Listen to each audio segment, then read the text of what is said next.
welcome everyone. I'm really glad to see some people, some new people, some people that are coming regularly showing up for this intro class. So you're welcome to stay laying on your back or looking at the screen, whatever you prefer, as I just speak a little bit about the subject matter of this series just before we get into the lesson. So I'm calling it Softening the System.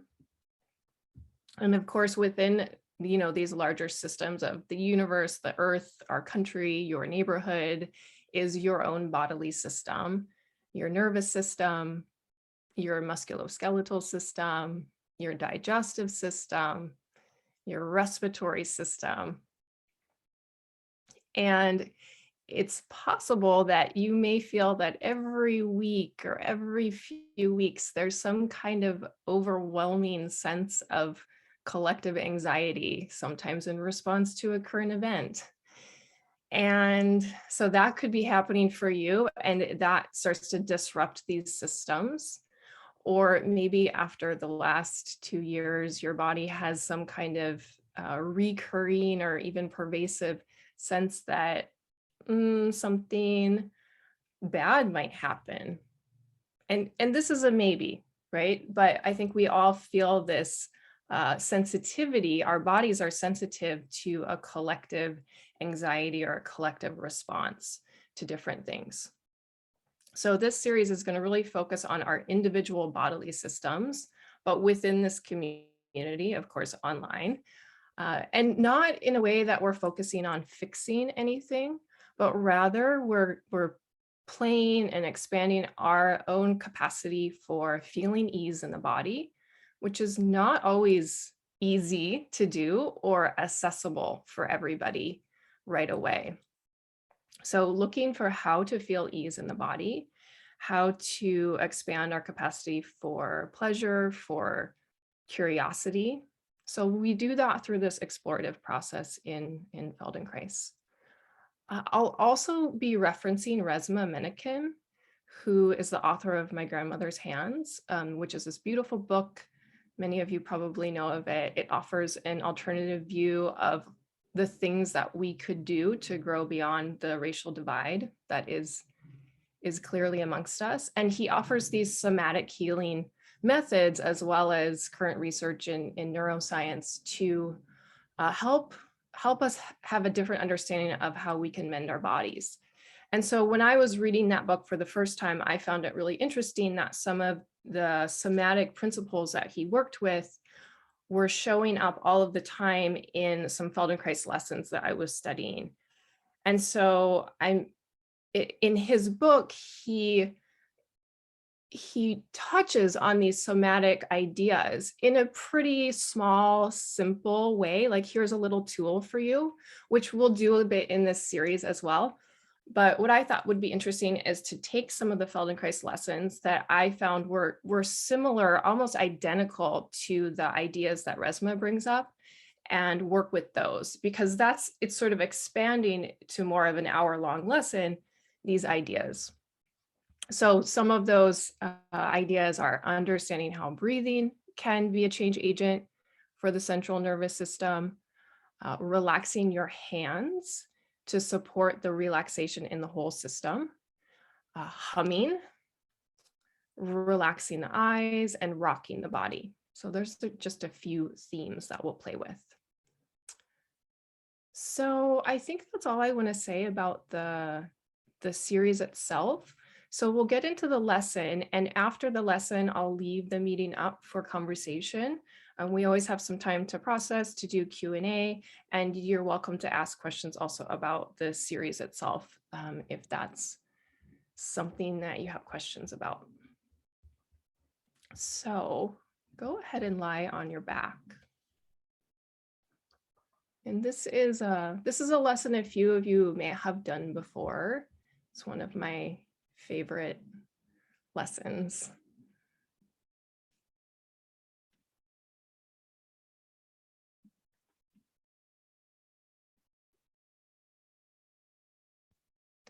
And as you come to your back, could you start with your eyes open and just begin to See around your room, and you are welcome to turn your head, turn your eyes, and just looking about your room, noticing the environment, noticing maybe where the light's coming from, if there's a window or if there's a door. And in some way, you're just getting a sense of your environment, but also a sense of the safety that you feel in your environment, because we will close our eyes for most of this lesson.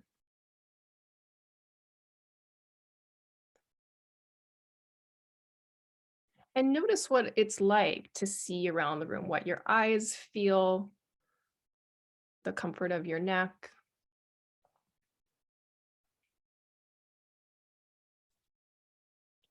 Great. And then just come back to the center with the head and let your eyes close and begin to feel the contact with the floor.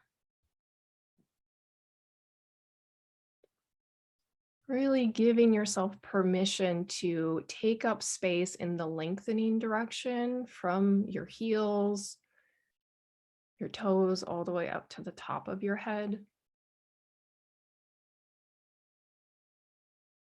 And feel the sense of length of your spine from your tail to the back of your head.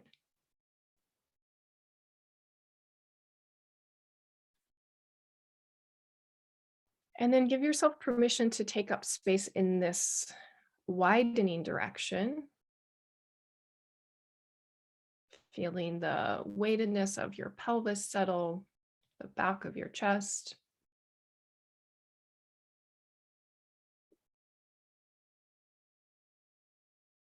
Observe how you organize your arms for that feeling of wideness.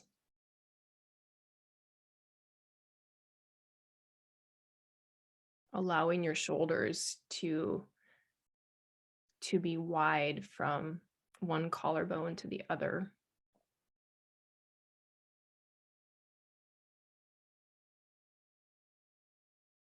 Notice without changing what direction your palms are oriented. Are they facing towards the floor? Are they facing yourself? Are the palms towards the ceiling? And there's no need to change, just notice. And how we land and how we find comfort in this beginning position reflects a little bit of the habits we use, the muscular tonus that's remaining right now, even when we're resting, right? Because when you're resting, you're not actively moving bones. And the reasons that muscles have to engage is to be able to move the bones. So here in this resting, in the quietness, just observe how you're placed.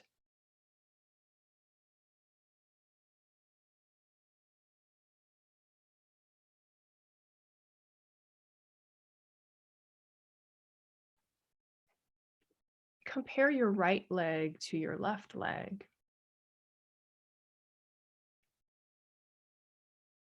The level of the two hip joints,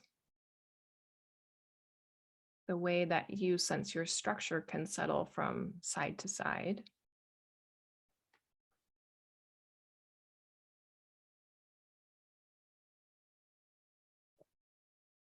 And do the same kind of comparing of sides through the length of the torso, comparing the lower back on the two sides,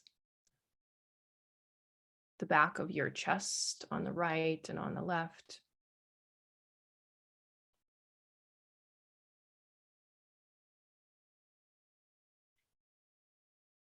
Notice the two sides of your neck.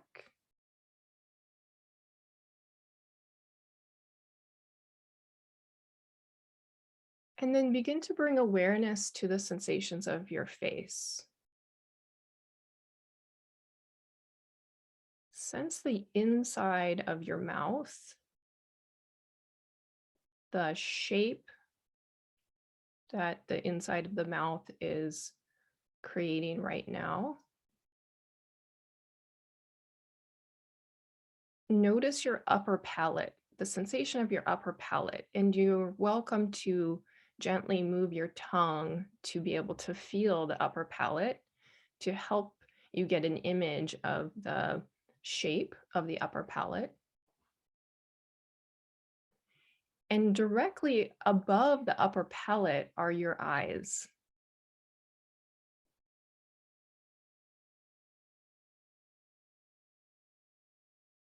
And so when you're sensing the upper palate, perhaps with your tongue, you may start to get a better image or sense of these different caves, these different cavities that are within the face, the shape of the facial bones, the shape of the bones that hold your eyes.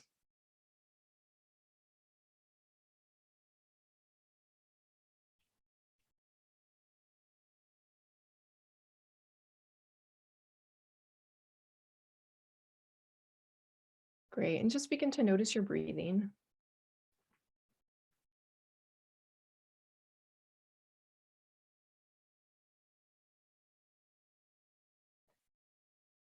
And for the first part of this lesson, you can decide if you'd like to have your legs long or bend your knees and stand your feet. And you can even shift between those two as you need to so that you're comfortable.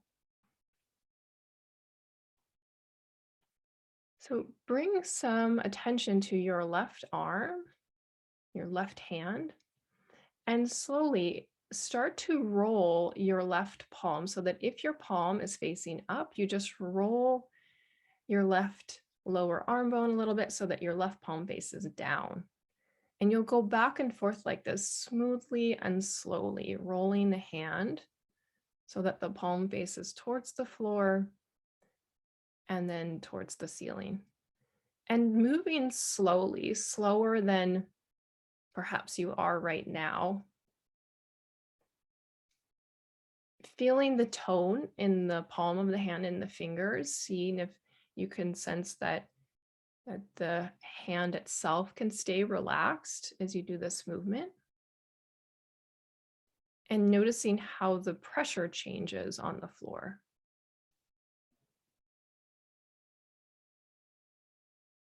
So just gently rolling, feeling how the bones in the lower left arm rotate a little bit so that your palm faces down and faces up. Not straining, not pushing, and we'll be rolling our hands quite a bit in the lesson. So I suggest that, or I mention that so that you take care of yourself. Move slower when you need to.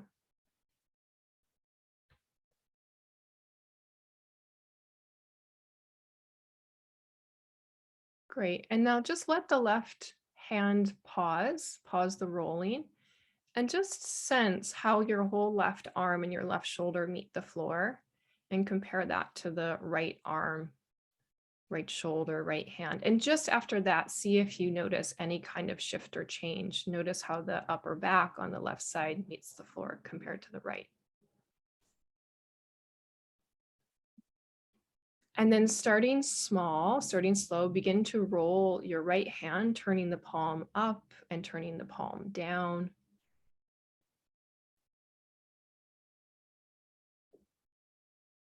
This action, this movement may help you become aware of some unnecessary tension that you're holding in your hand.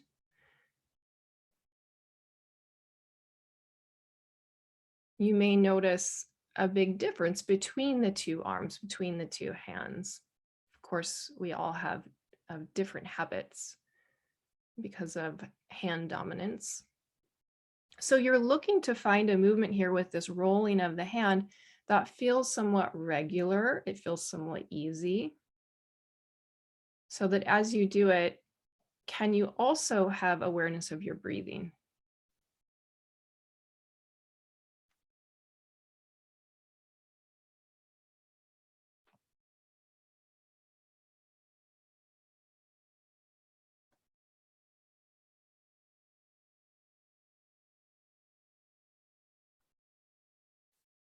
Good. Let that pause.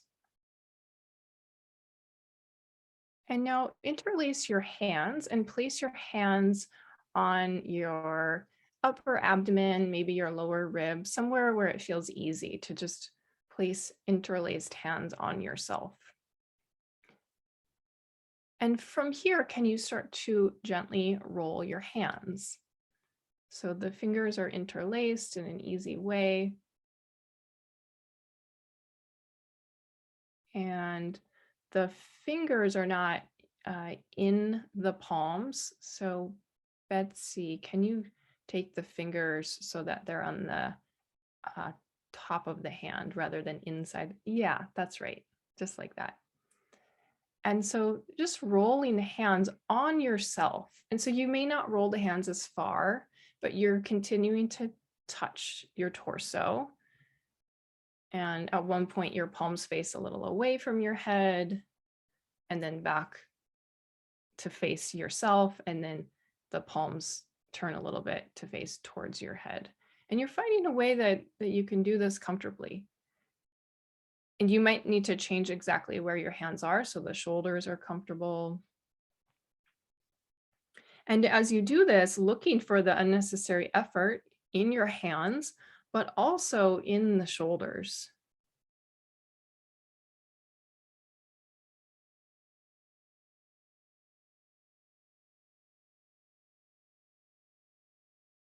Great. And continue to do this. Keep rolling the hands, but start to use your right hand to roll the hand. So your left hand becomes completely passive. See if you can feel the work leaving your left hand.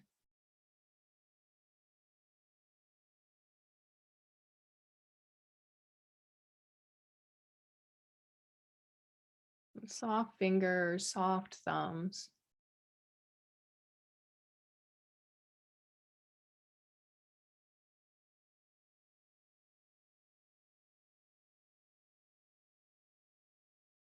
Great. Continue, but now let your left hand start to take over the work.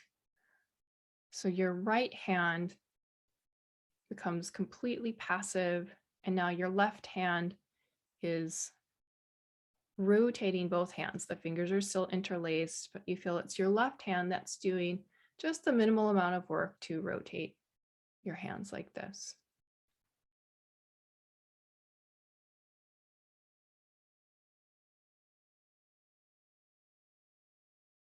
If you're feeling that so much effort all of a sudden in your shoulders, why would the shoulders work so hard just doing this small thing?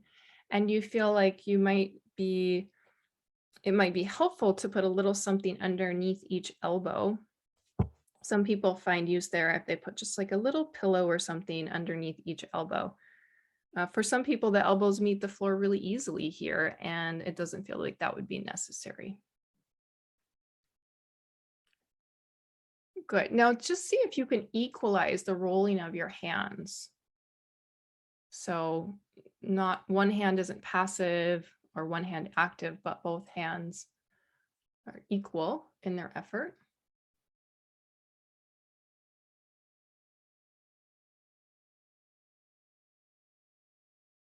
Great. And now roll, the fingers stay interlaced, but roll one hand up and one hand down. So one hand rolls so the palm faces towards your feet, and one hand rolls so that the palm faces towards your head.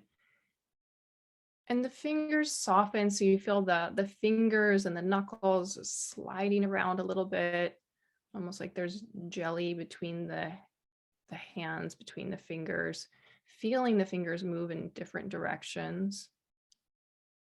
And the breathing is easy without strain in the fingers.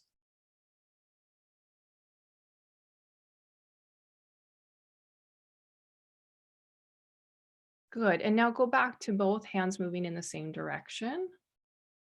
Notice if there are any other areas in the body that you're holding tension where you may be able to soften.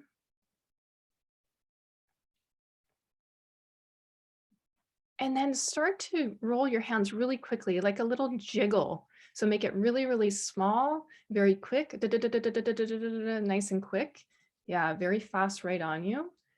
And then let that rest and let the hands roll slowly again. Notice your breathing.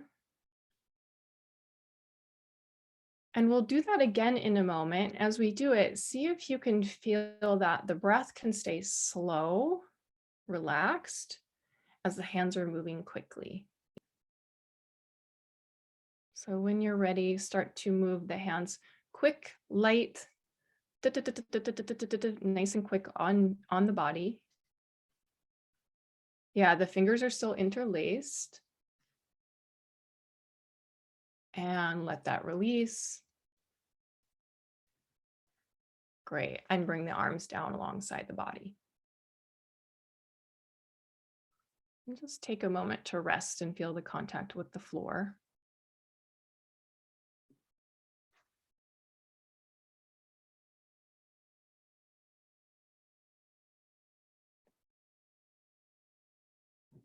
Good. Now bring your two hands over your face. Your right palm will cover your right eye. Your left palm won't cover your left eye. So the fingers might cross on your forehead, or the fingers might just be on the forehead and then on some hair. But you're taking the outer surface of your palm and covering the eye with it so that there's no actual pressure on your eyeball, but the palm creates a seal around your eye. So you can find a way for the hands to stay really soft and that soft tissue of the palm to just mold around the shape of your facial bones right around your eyes. And the eyes are closed and you're trying to block out all the light, not any pressure or push onto the actual eyes. And then now that you're there, is there any way you can release any unnecessary strain in your shoulders or your elbows? And see what it is that you actually see in your visual field. So you're not looking outside at an object, but with your eyes closed and as you're blocking out the light, you might see movement. You might see color. You might see light and shapes. So notice, what do you see when you're not looking at anything? And this movement that can seem almost like a kaleidoscope for some people, or it may be like a really distinct shape or area of light. This is the optic nerves firing, sending messages to the brain. So there's some kind of information, messages, activity, if we want to call it that.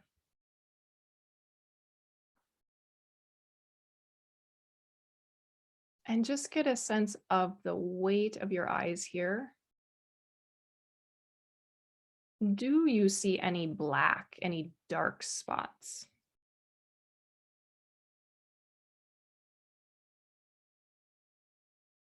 Great. So we'll call this covering the eyes, and we'll come back here a couple of times during the lesson. So now you can bring your arms down, leave your eyes closed.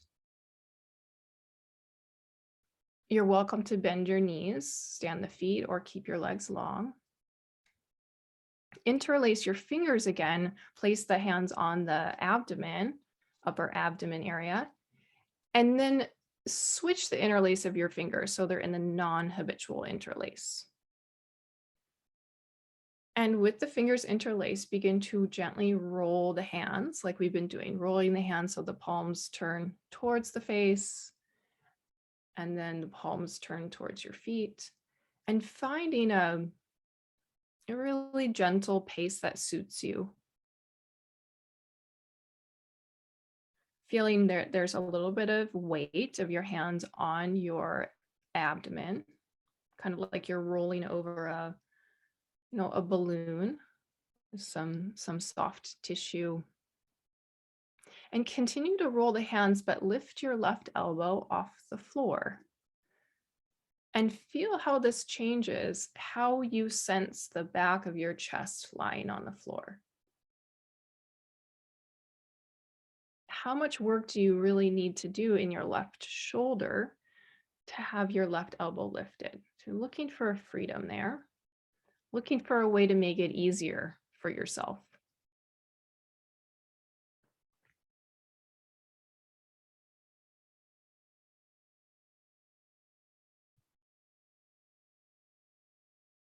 Good. And then bring the left elbow down. Continue rotating the hands, the interlaced hands, and lift your right elbow off the floor. Keep the right elbow lifted off the floor as you gently rotate the interlaced hands. And feel how this changes the contact of your upper back and your shoulders with the floor.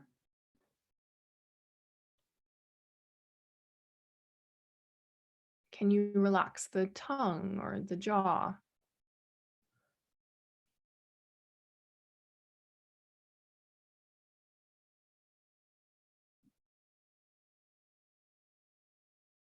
Good. Let your right elbow come down. Continue to rotate the hands, hands becoming softer and softer.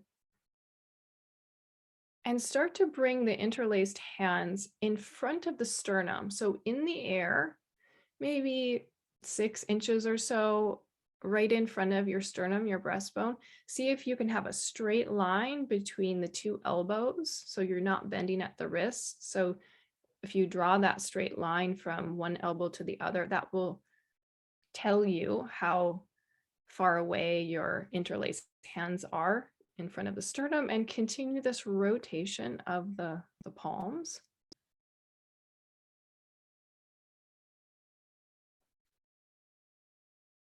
Yeah, so the straight line is from your elbow across your arm, through your hands all the way to your other elbow. You're thinking of that straight line. That's right.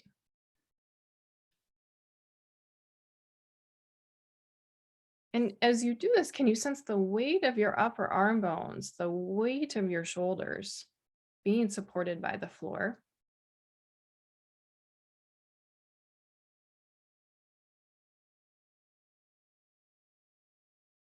So each variation gives us just a little opportunity to feel ourselves in a different way. Keeping the hands interlaced, bring your hands in front of your left shoulder. The hands continue to rotate slowly. Keep the wrists long. And rolling the head if it wants to, sensing where you can soften. Notice if there's a weight change behind your ribs. And the hands, if it's easy, the hands could even start to touch the shoulder as they're in front of the left shoulder.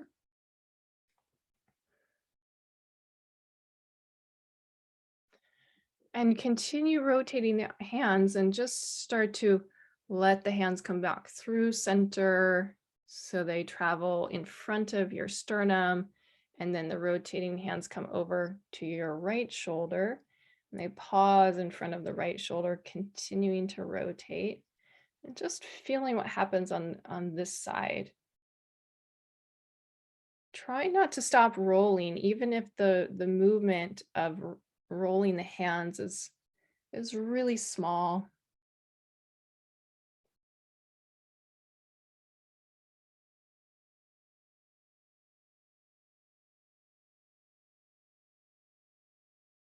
Great. And now bringing your interlaced hands to your mouth, and you can just place them on your mouth so they're actually touching your face, and start to now roll the hands on the face. So you're touching the face, your hands are different parts of your hands are touching this different landscape of your face. You might roll over your nose, over your lips, like down towards your chin. And you're just doing this simple rotation of the hands, but the weight of the hands can give their weight to the face a bit.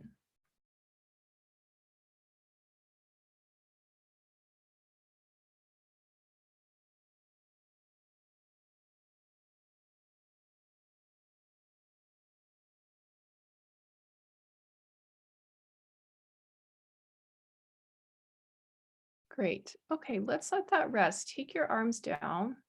So the arms are just resting.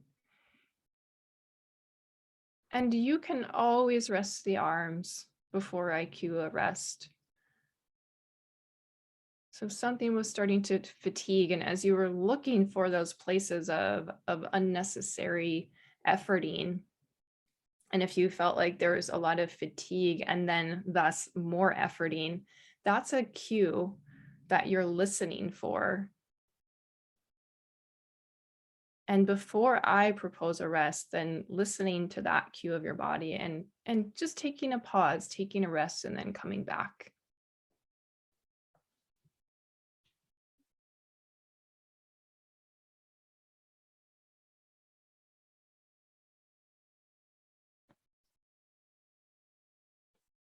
Great. So interlace your fingers again, and now bring your hands up to your hairline, or where a hairline would be. If you've lost some of your hair, you can just bring it right to where the hairline is. And right from here, can you start to roll the hands? So the palms might come onto the forehead, and then the hands will roll more towards the top of your head. Small movements, feeling how your chest might open a little bit. That's right. And you get to play with how wide the elbows are or not having the elbows that wide. Like what supports a sense of softening in your shoulders?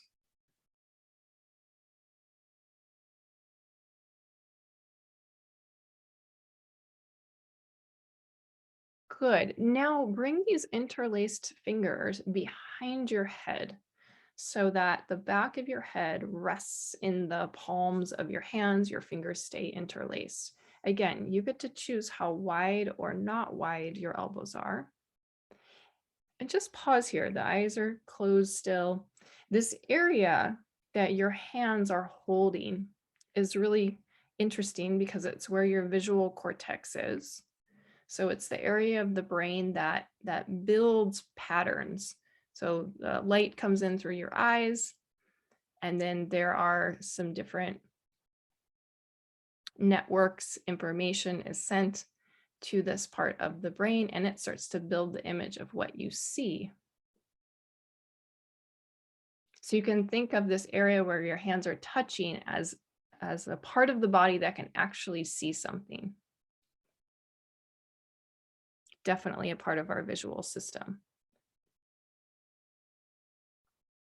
With your hands here, can you very softly start to roll your hands? And I say very softly because the weight of your head is on your hands. So it's tiny movements of rolling the hands, letting your fingers be soft and allowing your head to respond if it wants to.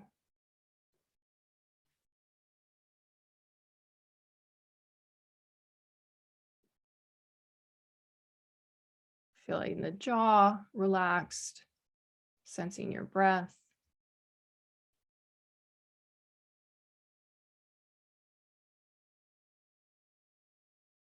Great. Keeping your hands behind your head, roll one hand up as you roll one hand down. And then switching. So again, the fingers stay interlaced and you're cradling the back of the head. And you feel how the fingers, the knuckles kind of slide a little bit along each other. And one palm rotates a little upward as the other palm rotates downward. And you're alternating back and forth. And again, allowing your head to respond to this really gentle, slow movement behind the head.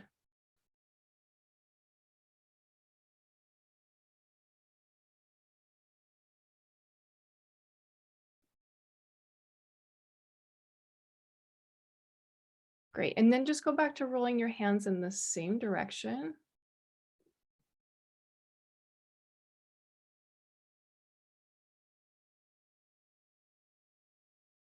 Slip your hands out from behind the head. Just bring your hands to rest on your abdomen for a moment.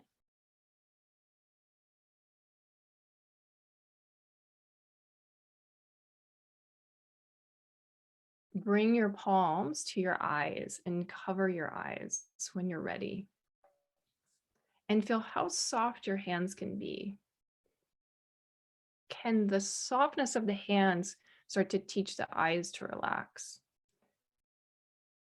And if you feel any strain in your eyes, it's as if you're letting that dissolve into your hands, so your hands can teach the eyes to relax. And notice what the eyes see now. What kind of light or images? Is there less activity?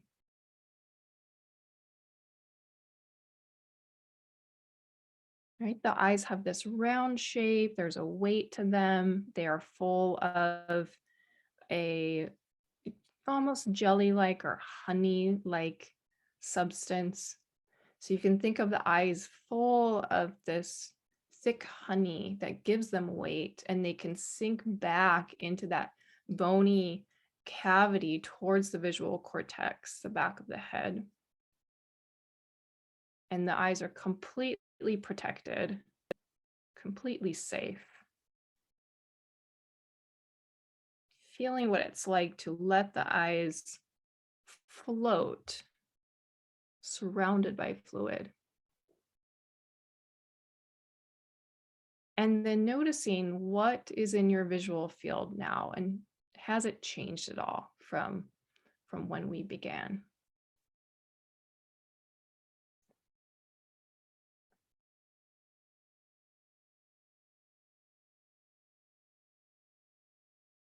Keep your eyes closed, but slowly start to bring your hands, your arms down to rest.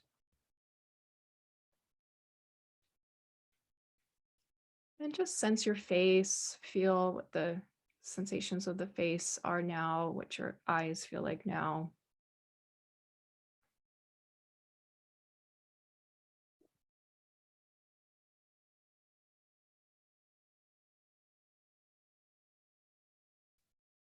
Good. Bend your right knee, stand your right foot.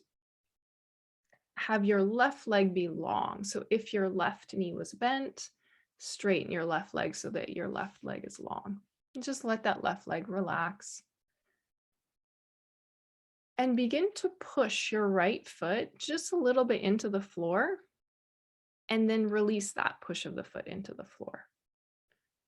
Repeat that a few times. So you push the right foot into the floor, feel how the movement moves through you, and then let go of that pushing right foot.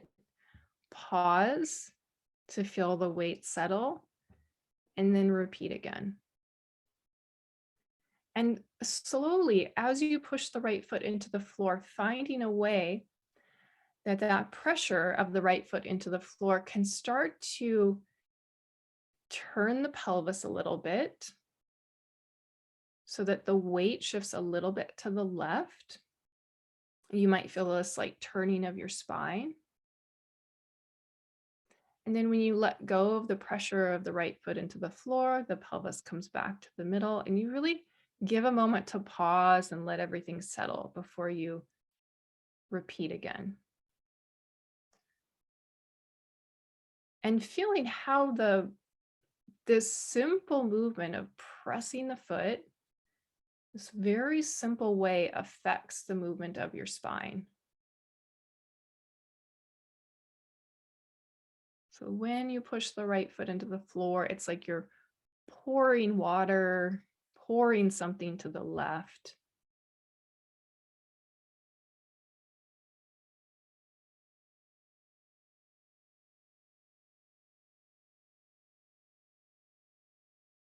Yeah, and maybe you can go further. Maybe you can tilt the pelvis further, but only as long as it feels just as easy as when you're doing it in a smaller way.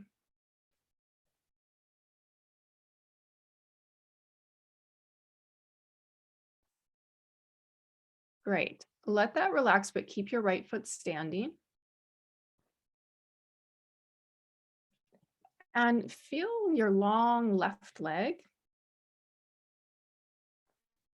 And now, as you press your right foot a little bit into the floor, think of lengthening or actually lifting your straight left leg off the floor just a tiny bit. Even don't even lift the left leg, but just unweight it a little bit and start to feel how you organize this. So I'll say that again. Your right foot's standing, and as you push the right foot into the floor and you roll the pelvis a little to the left, begin to unweight your straight left leg, and then let that all go. And so your left leg is heavy. So you're looking for, what do you need to do to soften and organize so that it's possible to start to lift the left leg without too much straining, without bracing in your abdomen, without clenching the jaw. So we're not trying to disturb this feeling of softness that we're finding. And yet I'm asking you to do something a little challenging, lifting the straight left leg. And when I say lift, you're just thinking of unweighting it.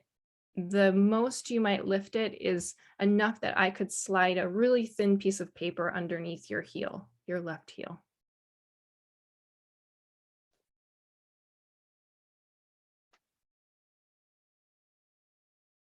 Yeah, notice what happens in the abdomen and the pelvis.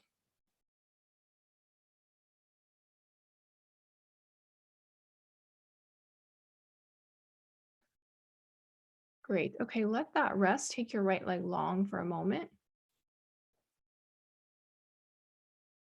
And just feel your two legs, the way that the two legs meet the floor.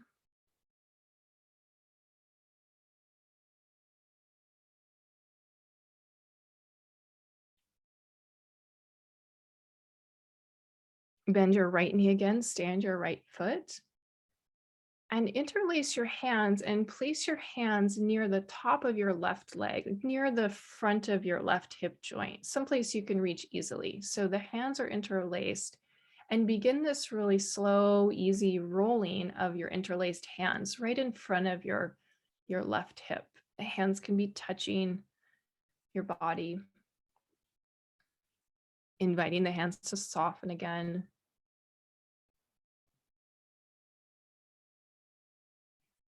And you could imagine that you roll your hands, like your hands could roll all the way down your foot towards your foot. This is just in your imagination. Imagine the hands rolling all the way to your left foot.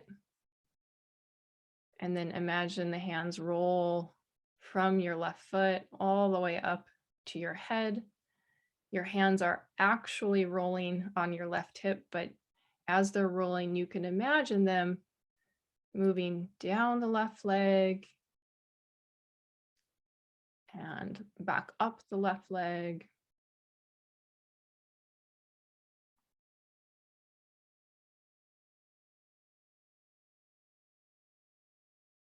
Good. And continue to roll the hands. And as you do that, could you find a way to unweight your left leg? Only what you can do without strain. How can you organize yourself to make this a more simple thing without holding your breath? And there's a continual rotation, slow rotation of your hands. Maybe you push the right foot a little bit into the floor to feel how your straight left leg can unweight.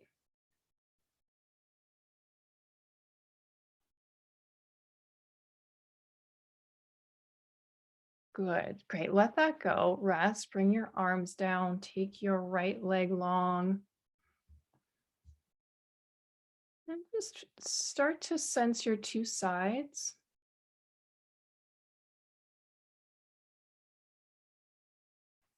Notice your left heel and scan from your left heel up the leg.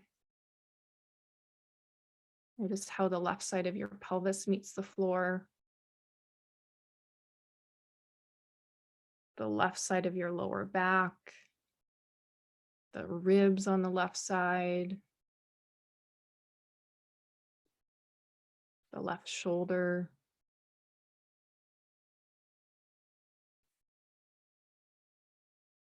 Feel the left side of your face, the left side of your tongue, your left eye.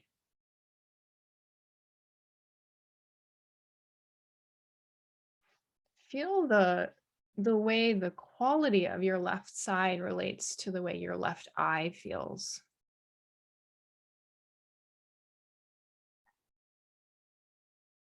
And just compare your two eyes. Feel your right eye. Notice if there's a difference.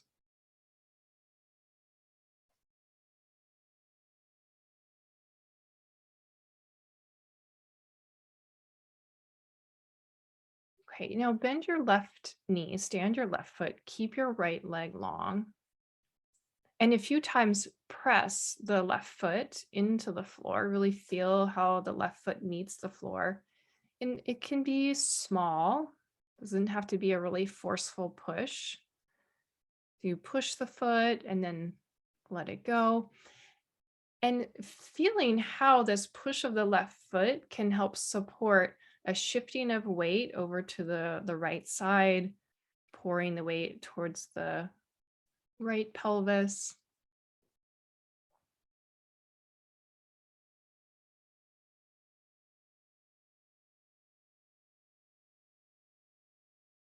Feeling how the spine shifts a little.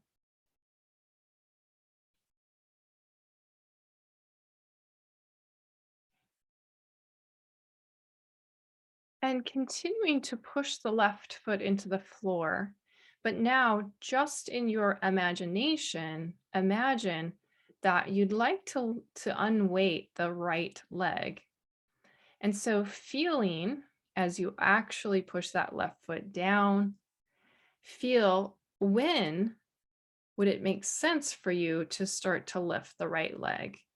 And so you're looking for that timing of lifting the right leg in your imagination. Imagine and organize so that you could lift the right leg with a little less strain, and the pushing of the left foot into the floor could support the lifting of the right leg. You can notice how you're breathing as you do this.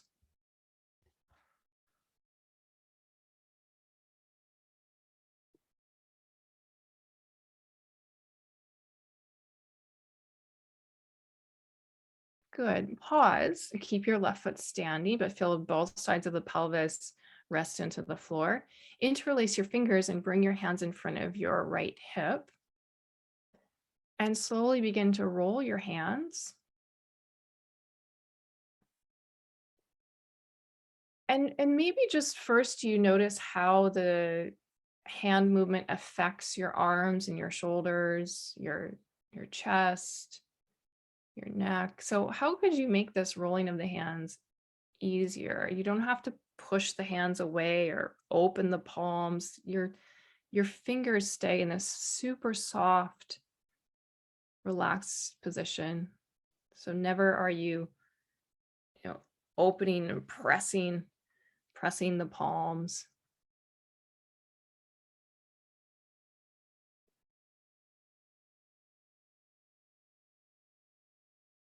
Yeah, and that's right. It might be so relaxed that your hands sort of like drift a little bit away from being fully interlaced during part of the roll.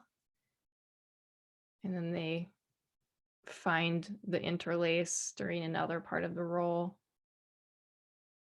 And as you continue to roll the interlaced hands, feel the left foot push into the floor and see if you can unweight the right leg. The idea that maybe a little bit of weight of that right leg comes off the floor. If at most the right leg lifts just enough that that little piece of paper could slip underneath your right heel.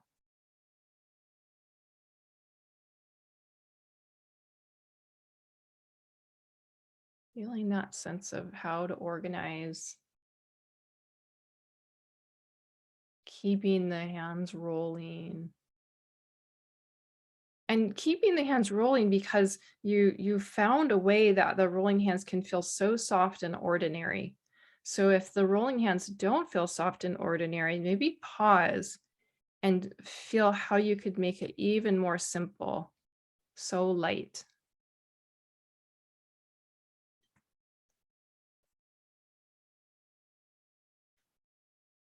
Great. Okay, let that rest.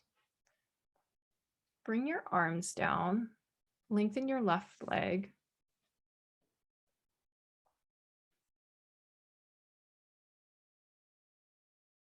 Feel through the right side of you. Sense your right heel, the way the right leg meets the floor,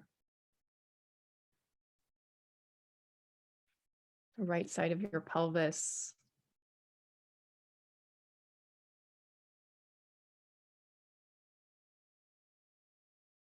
the right side of the torso and back of the chest,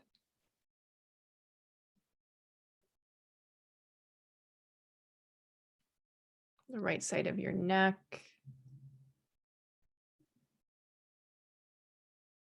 and then sense the right side of your face, your right eye, and then compare the sensation of your right eye to your left eye.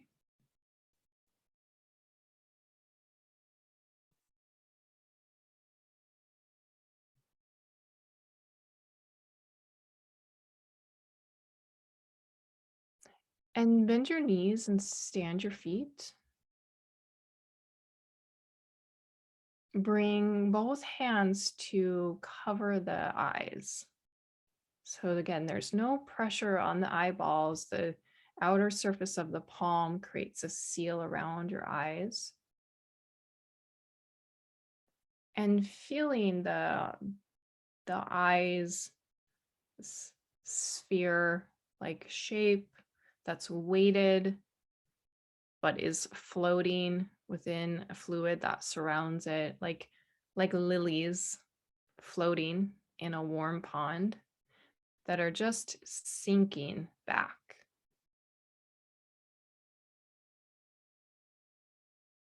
Feeling a sense of quiet in that space, the cavity of the eyes.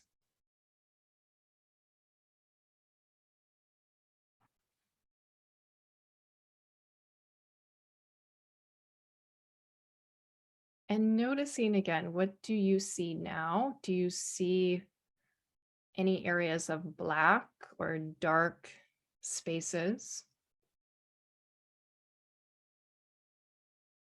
As the nervous system begins to shift and settle, there may be less minute movements or less activity that you're seeing. So you might notice areas of deep spaces of black,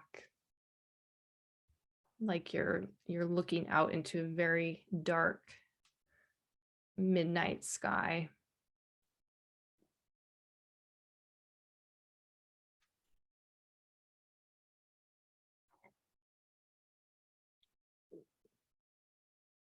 Notice the quality of contact of your hands to the face. And can you get a sense that your eyes have released something? You might not be able to put that into words or might not be fully clear.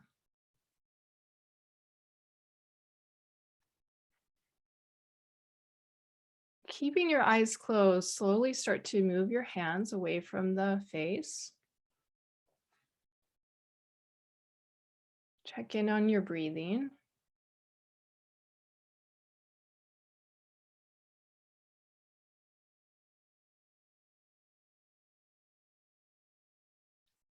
And very, very slowly, softly start to open the eyes so that you feel like you allow the light to come towards you without any intention that you want to see anything. So you're not straining to look out. There's not any goal or intention to see. And so you find a way to sense the eyes in this soft field of vision without changing your breathing.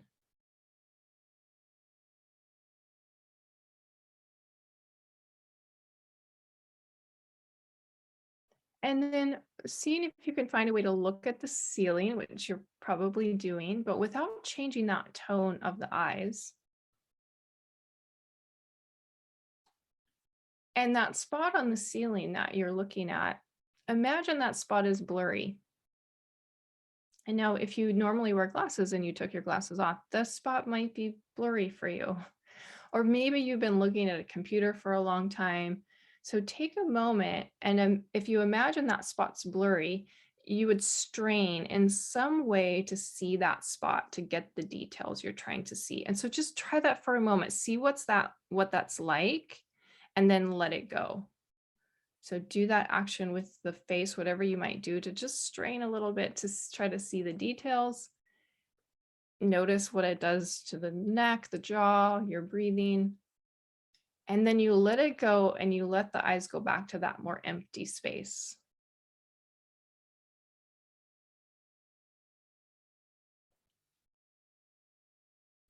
Great. Go ahead and roll your head a little bit. Roll the head and see the two sides of your room with this sense that the eyes aren't reaching out, but they're letting the light come in, and just see what it's like now to look about your room.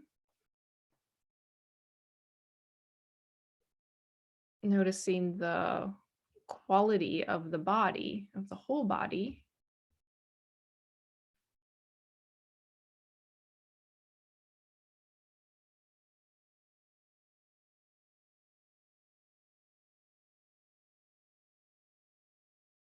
Feldenkrais said, the aim is not complete relaxation, but healthy, powerful, easy, and pleasurable exertion.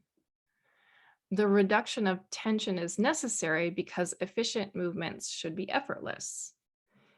Inefficiency is sensed as effort and prevents doing more and better. The gradual reduction of useless effort is necessary in order to increase kinesthetic sensitivity, without which a person cannot become self-regulating.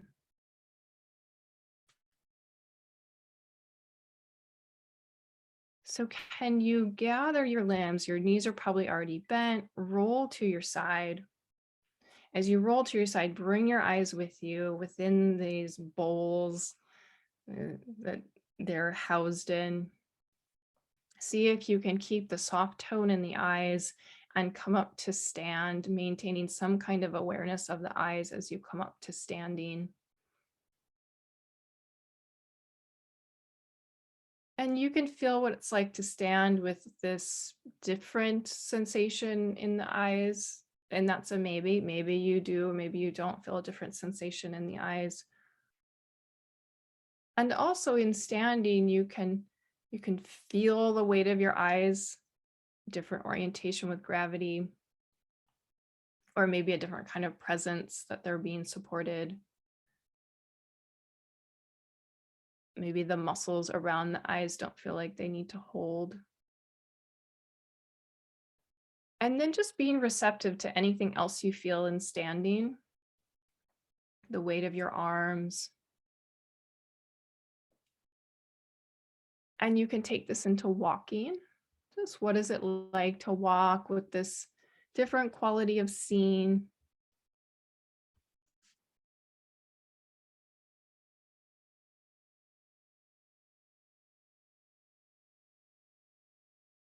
Maybe there's a general shift of tone or even mood or attitude in the body.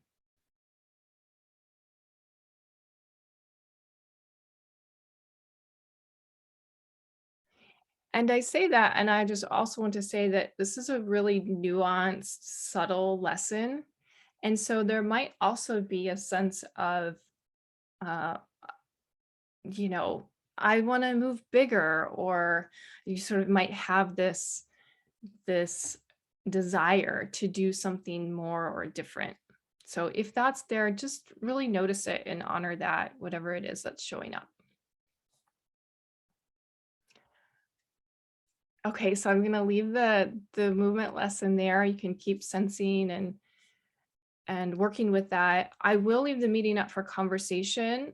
If you're feeling like it was a big shift for you, for your eyes, and if you do look at a screen often, then I invite you to, you might, if you really want to stay for the conversation, to listen, but let your eyes do something more non-habitual and not look at the screen, or just sign off, stay in your bodily experience, and then if you have any questions, you can send me an email later. So I just want to offer that, knowing that conversation here means interacting with the screen.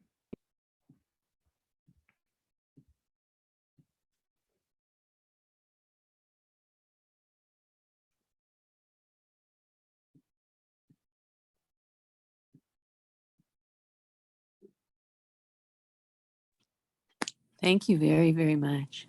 Thanks, Shulamit.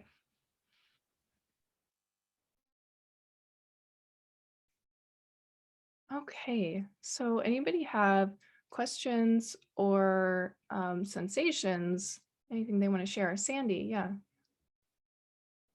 Oh, I'm gonna ask. I can't hear you still.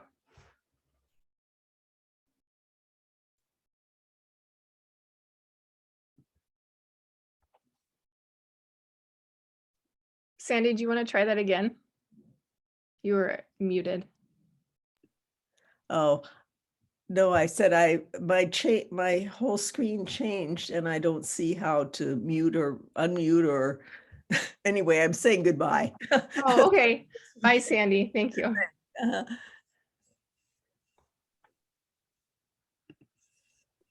Shulamit, do you want to say something? You have your hand raised up there. Yeah. Sure, I really appreciate the lesson. Although I didn't notice it during the activity, then when we concluded, then I discovered that my SI joints were incredibly sore. This is a place that is habitually sore for me, and I don't usually keep my legs straight when I'm on my back. And so my speculation is that it has to do with my legs being straight, but I wonder if you might have any insights. Yeah, it could be we didn't move our legs too much, right? It was more subtle and towards the end. So it could be the lying on the back for a longer period of time. Interesting though that you didn't feel the discomfort while you were there. Because if you did, then I would suggest, if, for anybody, if that's an uncomfortable position to be in too long on your back and we're doing more subtle work, then taking breaks by lying onto your side, rolling to your side for a number of breaths and then coming back to your back. But it's also possible that if there was a more general relaxation of the system, that then we can actually often feel things that perhaps were already there that were harder to feel. And those can be like pleasurable sensations, and those can be places that are engaging or that are tensing unnecessarily, that then we're aware of. And so then once we're aware of them, then we can perhaps change them. So that's another thought I have about it. Thank you. Mhm.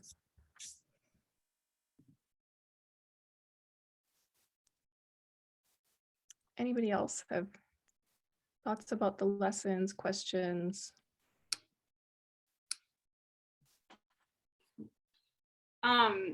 Sarah, I was just wondering, it's interesting that you started with the quote from my grandmother's hands, because just so happens that I just passed on my version of that book. Can you tell anything more about how that connected with today's session?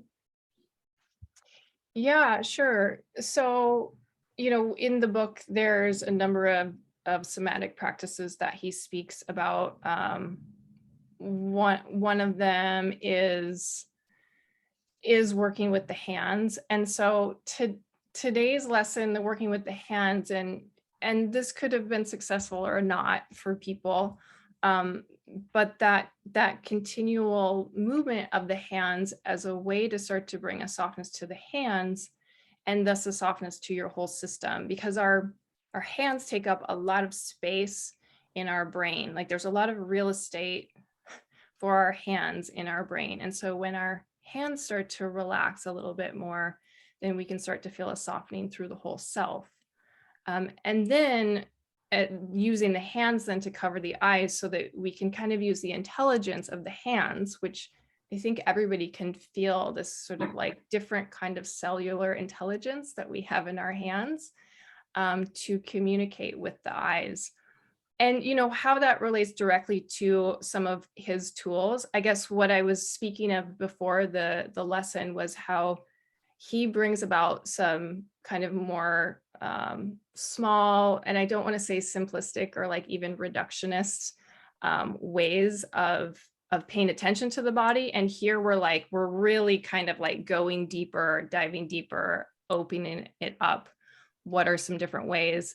One way might work for you, even with the rolling of the hands. Like one variation was maybe really helped you sense something and another one didn't. So that's one way. Also, for instance, when we did that really quick rolling of the hands, but then I asked you to keep your breath relaxed. So that's a kind of crystallized moment of when, maybe you have to maybe something in your life requires a little bit more like quickness or intensity of movement in the body, but that you can still keep or have a sense of calm and like internal calm.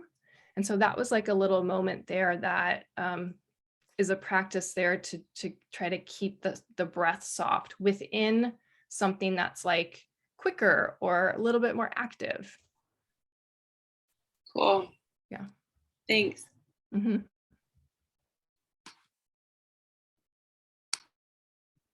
Yeah, Susan.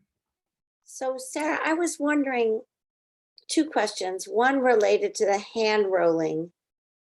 I was only rotating my hands once in each direction. I wasn't moving up and down the length of my body, you know what I mean? Maybe because of the shoulder limitation or whatever. So that was a question about your instruction and whether you imagined us to go back and forth, or whether you imagined that there was more capacity for rotation.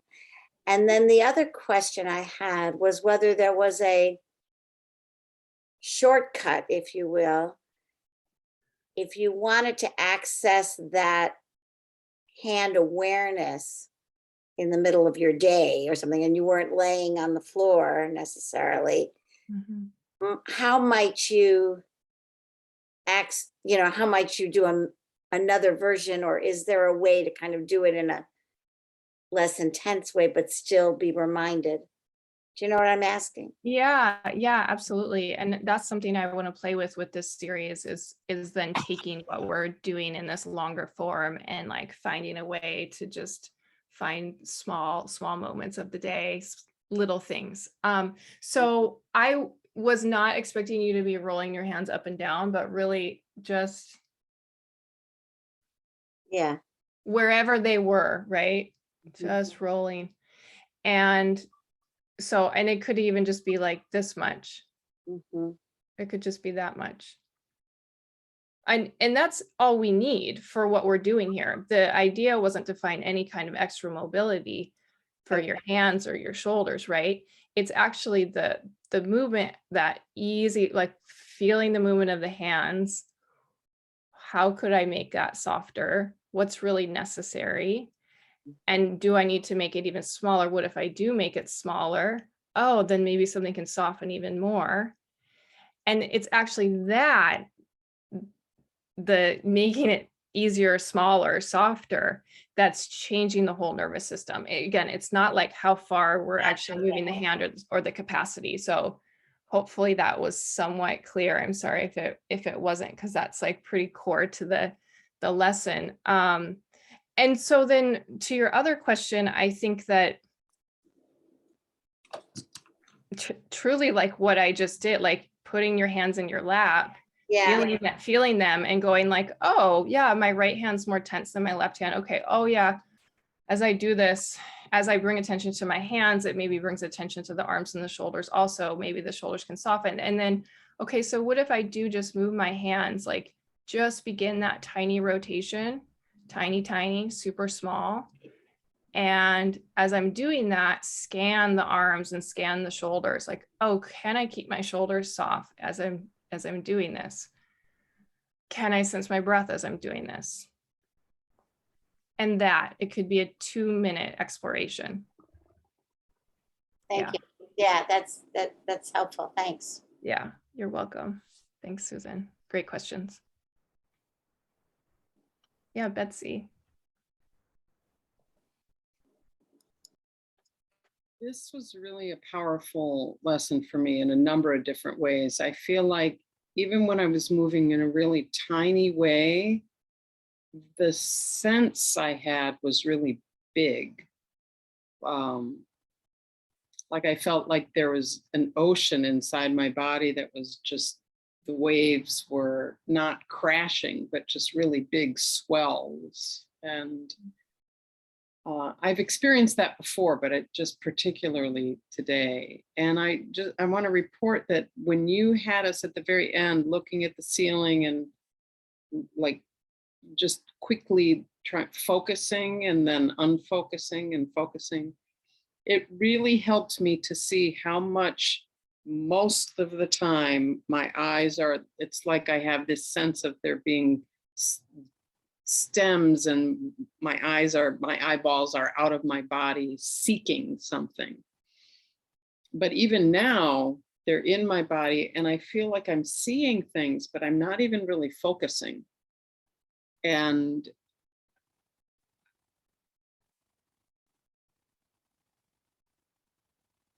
whatever that means for me, it's a pretty interesting experience, and it tells me something about the state that I'm in most of the time and the state that I can be in. So yeah, that's beautiful. Yeah, and those little tastes of the state that you can be in, which we know we can't live in these super relaxed states all the time. That's not realistic. And even if I think that even if it is most clear during a lesson or after a lesson, it still is really useful to give our systems that break, even if it does just last the time of the lesson. You know, so I hope that it continues, 5 minutes after the lesson, an hour, a day. Like, you never know how long the effects will continue.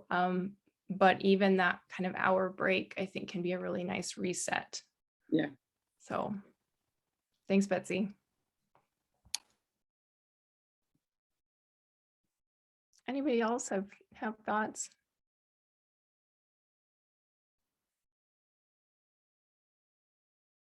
Shulamit, did you have something again? Yes, I wanted to mention that my natural posture is a very folded up, like a child pose. So while we were talking, I was in that position, and I realized that by the time you had finished responding to me, then the pain had passed away. That stretch, it was so intensely sore when I rolled over from lying on my back. But by the time you finished answering, it was completely gone. And so I think it was more about my perception of sort of transient feelings. And so exactly what we're looking for is this sort of self-exploration. So thank you very much. I really appreciate it. Great. Thanks, Shulamit, for following up with that.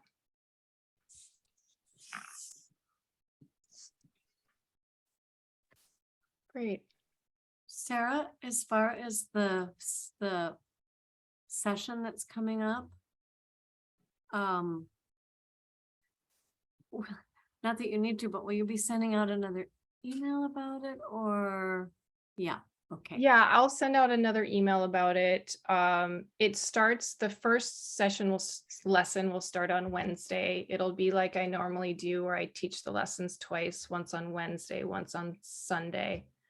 I'll start on Wednesday now for this one. But I'll definitely send something out on Tuesday and maybe even Wednesday. But you can also go, when you log in to the little studio page where you get to classes, and if you go to classes and courses, you can see it right there, Soften the System, and it has all those details of dates, and there's a little bit of time where I'm gone in the middle, so there'll be a few dates where we won't have class. But yeah, it'll be eight lessons. Yeah. Thank you. And thank you so much for offering this. Yeah, you're welcome. I could have put it in the chat of where to find it, but you'll get another email. Thank Yeah. you. It's less about selling the class and having you be in your experience. So yeah, thank you. Great. Good. Thanks, everyone. Marcia, did you have something you wanted to share? Or? I noticed something kind of strange. I started out when we put our hands over our eyes, I started out with it being black. And then as we did it more often, I began to see the light that I see in meditation. So that was kind of interesting, but I also noticed that when I can't see, I will feel my back tense.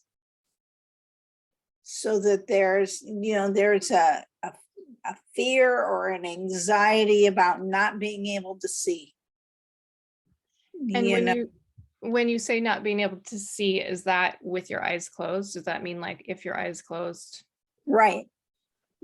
And so obviously that's a safety thing I need to look at. Yeah. And that's something about this lesson that is tricky for people who don't find it comfortable to keep their eyes closed, because that is a real thing that, always having the eyes closed, there's definitely a safety thing around that you're speaking to. Did you play with opening your eyes at any moment? No, but I consciously relaxed, and I found that now my body is less stiff in areas it was more stiff before. After this session, I'm able to sit more comfortably in a different posture. Great. So it shifted over time. That's great. And it sounds like you rationally knew I'm safe. So you felt okay keeping your eyes closed. And then you worked with, what is this about my back tensing with my not being able to see? Right. And that's like really what we want to create here, is these places where we feel safe to explore this scenario that I'm asking you to do, somewhat non-habitual scenario probably with your body, and feel how do you respond? How do you respond? And how can you be curious about that response, right? Not fearful, but stay curious within how your body responds, and then playing within that. Right. Yeah. Thanks, Marcia. Well, it's something I'm going to have to think about in terms of the world and my view of my safety in the world. Yeah. So that was kind of big. Yeah, no, I feel like, we're going to get into some of that stuff in this series, I think, in many ways. So thanks for bringing that up. I mean, everybody's brought up similar things. So yeah, thanks, Marcia. Thank you, Sarah. It was a great lesson. Thanks. Looking forward to the series. Okay, thanks everyone. Have a good evening. Thank you, Sarah. Thank Welcome. you, everyone. Thank you.